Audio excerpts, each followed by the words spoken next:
La obra de reconciliación de Dios no es solo entre Dios y el ser humano, aunque debe comenzar allí, también es entre grupos de personas que están en desacuerdo, como los judíos y como los gentiles en los días de Pablo.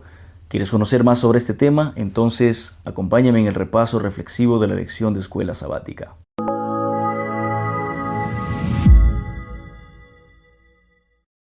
Ya vimos en la lección anterior y en Efesios 2, 1 al 10 que Pablo pinta un cuadro increíblemente hermoso, increíblemente edificante de cómo Dios obra en la salvación de cada persona.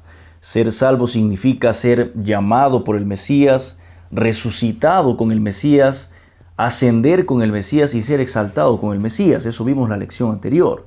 Esta descripción generalmente se aplicaba a los judíos, al pueblo judío que esperaba ansiosamente a su Mesías, a su Salvador. Debes saber que los judíos esperaban que el Mesías salvara a los judíos y humillara, pero no solamente humillara, sino también destruyera a los gentiles.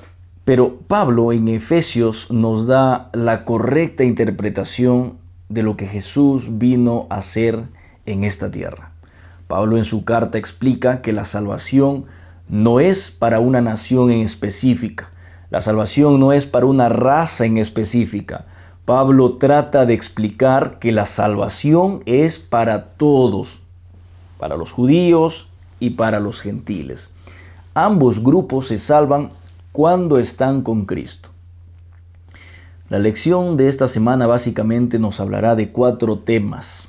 Así que queremos comenzar hablando del primero. Hablemos acerca del tema de la división. Y para eso voy a invitarte, yo tengo mi Biblia aquí, tú también puedes tener una en casa y acompañarme en la siguiente lectura. Efesios capítulo 2, versículo 11 y versículo 12. Por tanto, acordaos de que en otro tiempo vosotros, los gentiles, en cuanto a la carne, erais llamados incircuncisión, por la llamada circuncisión hecha con mano en la carne. En aquel tiempo estabais sin Cristo, alejados de la ciudadanía de Israel y ajenos a los pactos de la promesa, sin esperanza y sin Dios en el mundo.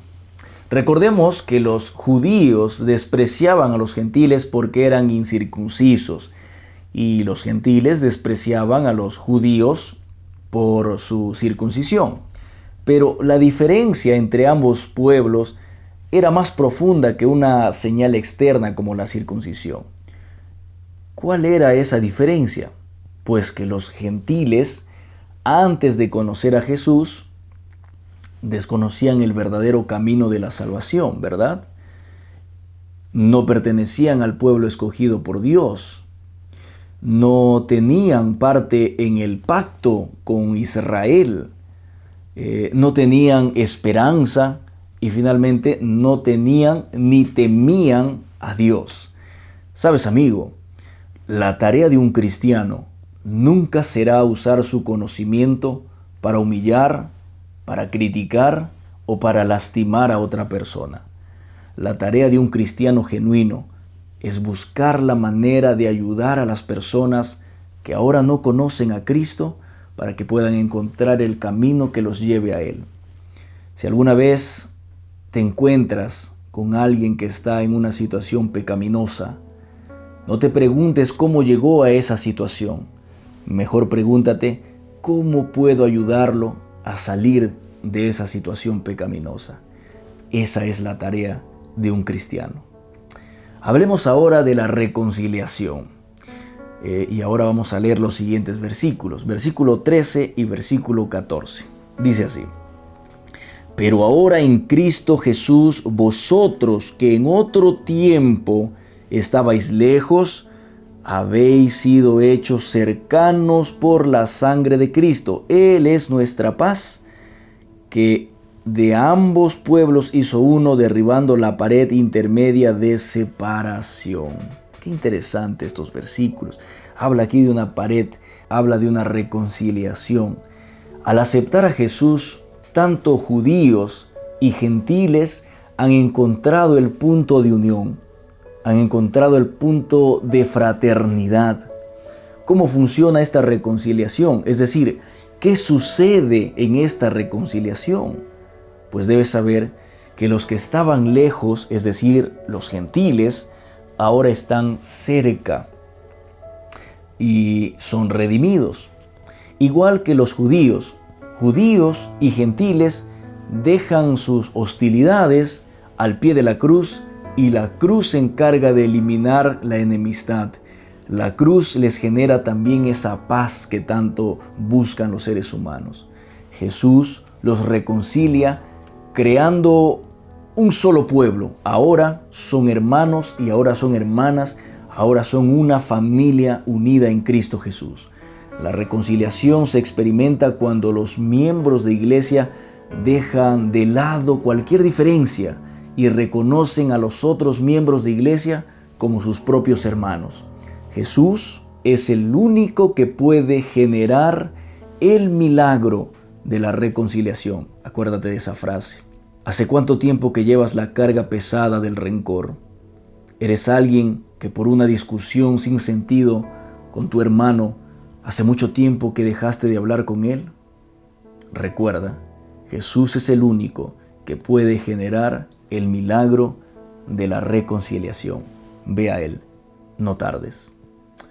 Hablemos ahora del muro derribado y leamos los versículos 15 y 16. Dice así: aboliendo en su carne las enemistades, la ley de los mandamientos expresados en ordenanzas, para crear en sí mismo de los dos un solo pueblo y un nuevo nombre, haciendo la paz, y mediante la cruz reconciliar con Dios a ambos y en un solo cuerpo, matando en ellas las enemistades. Qué hermosos versículos.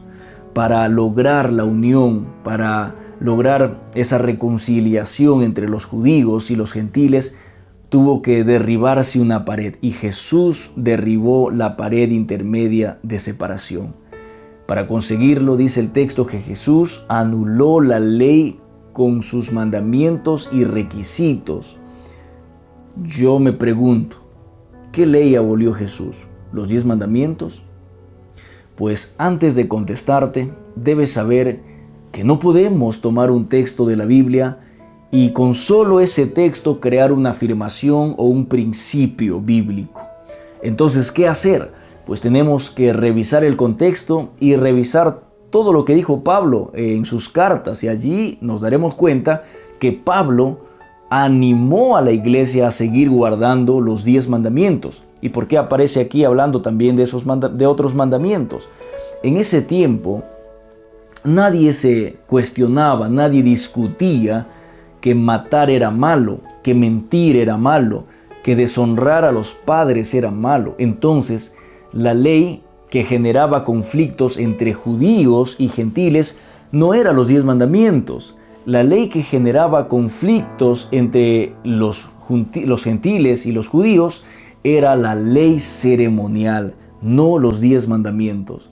La ley ceremonial era la ley de la que los judíos habían hecho un medio de salvación. Si guardas esta ley ceremonial, entonces serás salvo.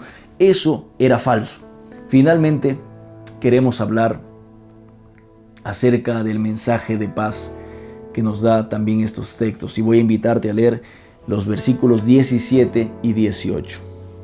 Dice así: y vino y anunció las buenas nuevas de paz a vosotros que estabais lejos y a los que estabais cerca, porque por medio de él los unos y los otros tenemos entrada por un mismo espíritu al Padre.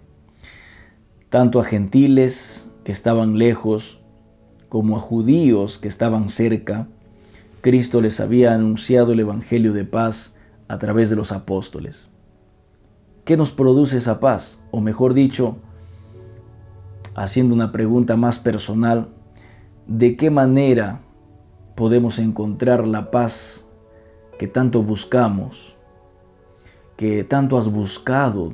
Y sabes, hermano, esa paz que tanto buscamos solo nos produce el saber que somos perdonados, redimidos y reconciliados con Cristo Jesús. Que el Señor te bendiga. Nos vemos pronto.